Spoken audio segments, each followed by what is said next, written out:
What's going on, YouTube? Welcome back to another video of the Point After Podcast. Today we're going to be talking about the Louisville Cardinals and their 2022 season and kind of what you can expect from them.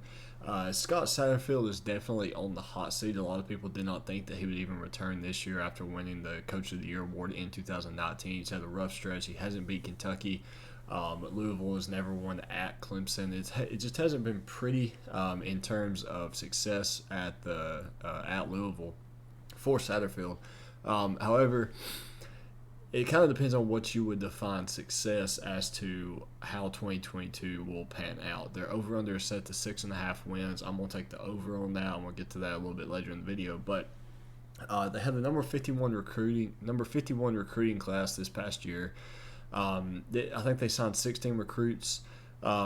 On the flip side of that, they had the number 16 portal class. So they're bringing in about 30 plus guys. A lot of them are talented with experience. We got transfers from Arizona State. We got transfers from Ole Miss, transfers from, I believe it was Colorado, Central Arkansas, all over the place. One guy I want to make sure to mention is Tyler Hudson, the four-star wide receiver out of Central Arkansas. I think he'll come in and have an immediate impact for this Louisville Cardinal offense, especially with Jarrell Williams departing, going to Alabama.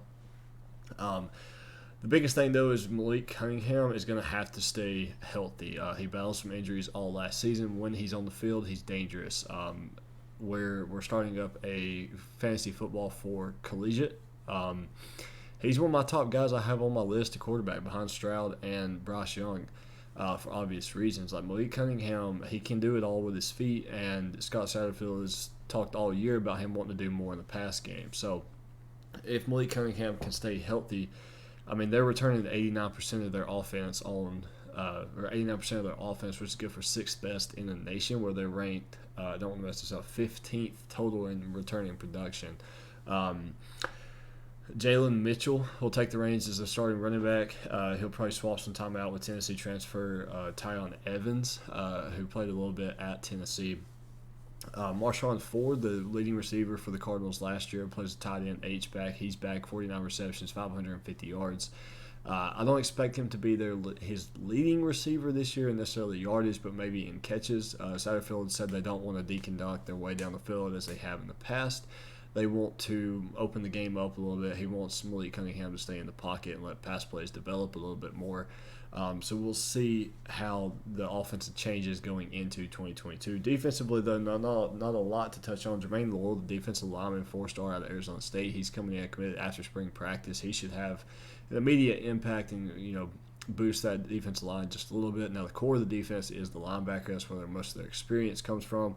Yazir Abdullah is more the captain of the defense, I believe.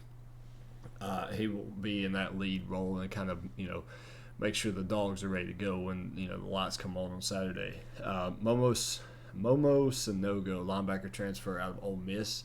Saw a little bit of time there, former 4-star recruit. He'll come in and he should have an impact. May start, but he'll have a significant amount of playing time throughout the year. And in the secondary, Scott Satterfield went out and got 6 transfers in the secondary. That's pretty impressive. There's some teams out there that only get 6 transfers total. Alabama only had 5. Satterfield had 6 in just the defensive backfield. I want to say most of their transfers came on the defensive side anyway, which is good when you're returning 90% of your offense. You don't really need to go out and get a bunch of offensive guys. Now, swapping to their schedule, I'll pull it up just to make sure I don't mess anything up here. Like I said, they're over-under set to 6.5. I could see them very easily starting 6-0. The problem is I could see them finishing 0-6. I said I was going to take their over at 6.5. I see them winning 7 games. I wouldn't be surprised if they win 8. And if you win 6, you're looking at a possible, Scott Satterfield getting the boot. And it's not even his fault. Your schedule is set up where you have 4 of the 5 best teams in the ACC on your schedule. Looking at the predictions and what teams will finish, you got Clemson, NC State, and Wake Forest to finish above you in the Atlantic Division. In the Coastal Division, you've got Pitt to finish 2 and Virginia to finish 4. So if you lost all 5 of those games, right there you're at 7-5. And again, Those are all teams picked to finish ahead of you in the ACC. You also play Florida State, who's picked right underneath you at 5.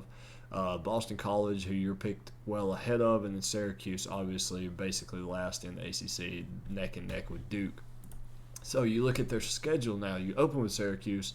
That should be a win. UCF should be a win. Florida State should be a win. That's a home game, first time they play at home.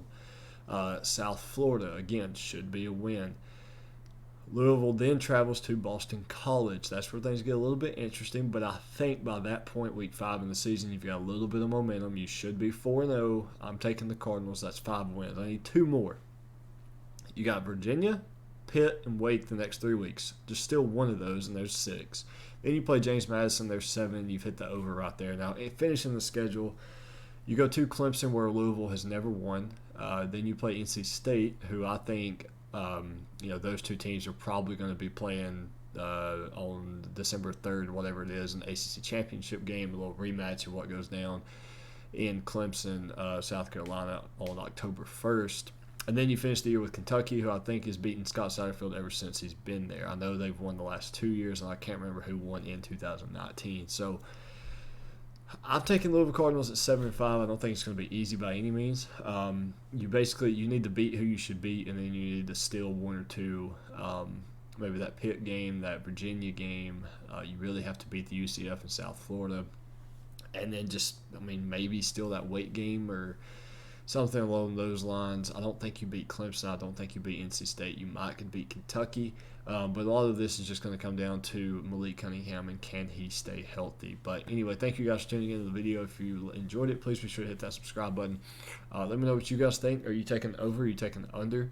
And how do you see this season going out? Is Scott Satterfield the coach going into season number 5 for Louisville in 2023? Let me know.